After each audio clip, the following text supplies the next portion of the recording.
afraid to go on the show, are you, Captain? Excuse me? Well, some people find the idea of defending what they do publicly a little intimidating. You're serious, aren't you? Does this work with most of your guests? The men, mainly. Come on, if it goes well, I'll buy you dinner. You'll buy me dinner. I'm an overpaid television producer. You choose the restaurant. What's so important about having me on the show? You're the head of a very unique undercover program? What I am is an underpaid police captain. Oh, you're being far too modest. I'm not interested in publicity. But this isn't publicity, it's politics. The public gets to know your work, they get behind you. The public's behind you, the mayor gets behind you. Up goes your budget. You've done this before. A couple times. You're not afraid to step up to the plate, are you?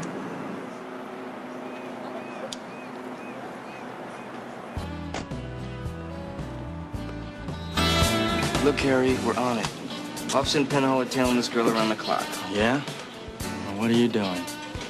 I'm here with you. Excuse me. Hi, I'm Cindy. This is Julie. Hi, I'm Tom, and this is Harry. Hi. We're on vacation here.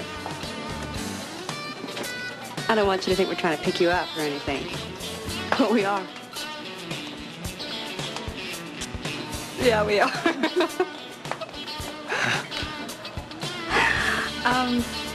So we were thinking maybe you could show us around. We can do that. Good, that's just what we were thinking. Hey, I'm on to you guys. So why don't you just take the show me around town rap and get out of here?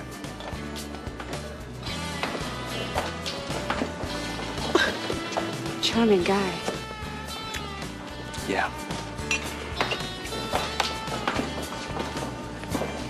Nice work, Harry. I know that girl, Cindy, okay? I've seen her down the 77th or downtown. I can't remember, but I know Cindy. They're from out of town. No, they're from internal affairs, Tom. They've had a tail on me all day. You're going off the deep end, Harry. Oh, yeah? There's a great Chrysler Newport outside right now. That's for my AD. Really? Really.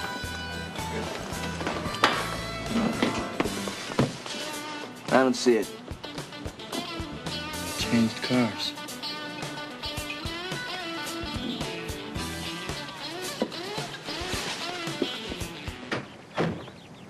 I don't think this girl dates much. No kidding. I was in the locker room 3 days. Her name never came up. Hey! Taking this egg thing a little too seriously, don't you think? I kind of wanted to see what it would be like. Ever think about being a father? If you're gonna be the mother, I'm interested. Think you can handle it? Yeah, give me a stick of butter and a frying pan. I know what to do with that egg. Oh, there she goes. Here.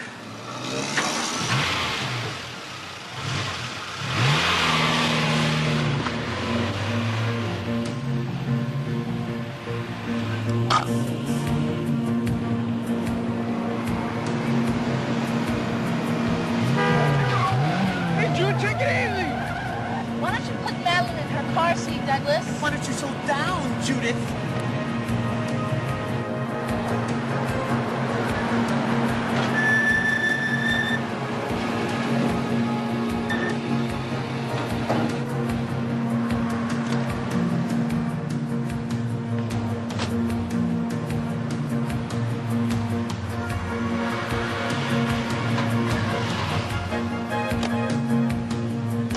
She's returning books to the library? She must have been overdue. Penhall! The books, the books!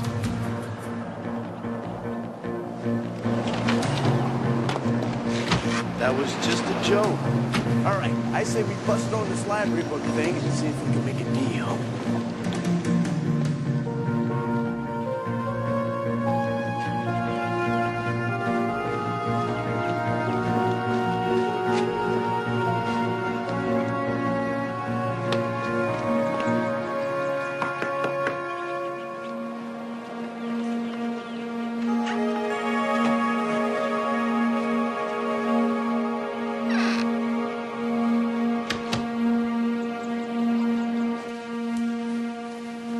I don't know, Joy. Brent, please. Please, just give me some money so I can get out of here. You're 18 years old. You're pregnant with little education. Where are you going to go? What are you going to do? Why won't you help me? Look, I'd like to, but I can't. I mean, how would it look? A teacher giving a pregnant student money. Excuse me. Hello. Hi. Yeah, no, nothing much. How about you? Yeah, today would be a good day for a lesson. Why don't you come by around 4 o'clock? Yeah, that'd be good. Yeah. Okay, I'll see you then. Bye-bye. You're seeing other girls from the school, aren't you? Well, you're not the only person I tutor. Tutor? That's what you call it now? I'm going to tell everybody what you've done.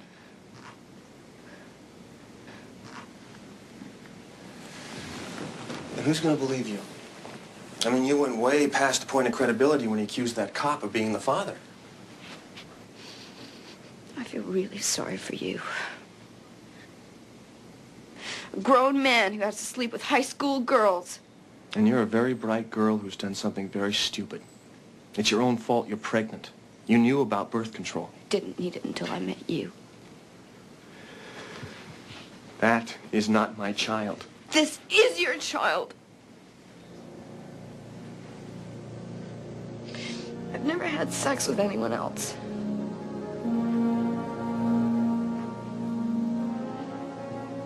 Well, if I have to, I'm sure I can find someone who'll say you have.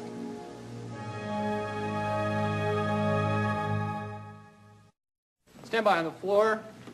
In 5, 4, 3, 2, 1.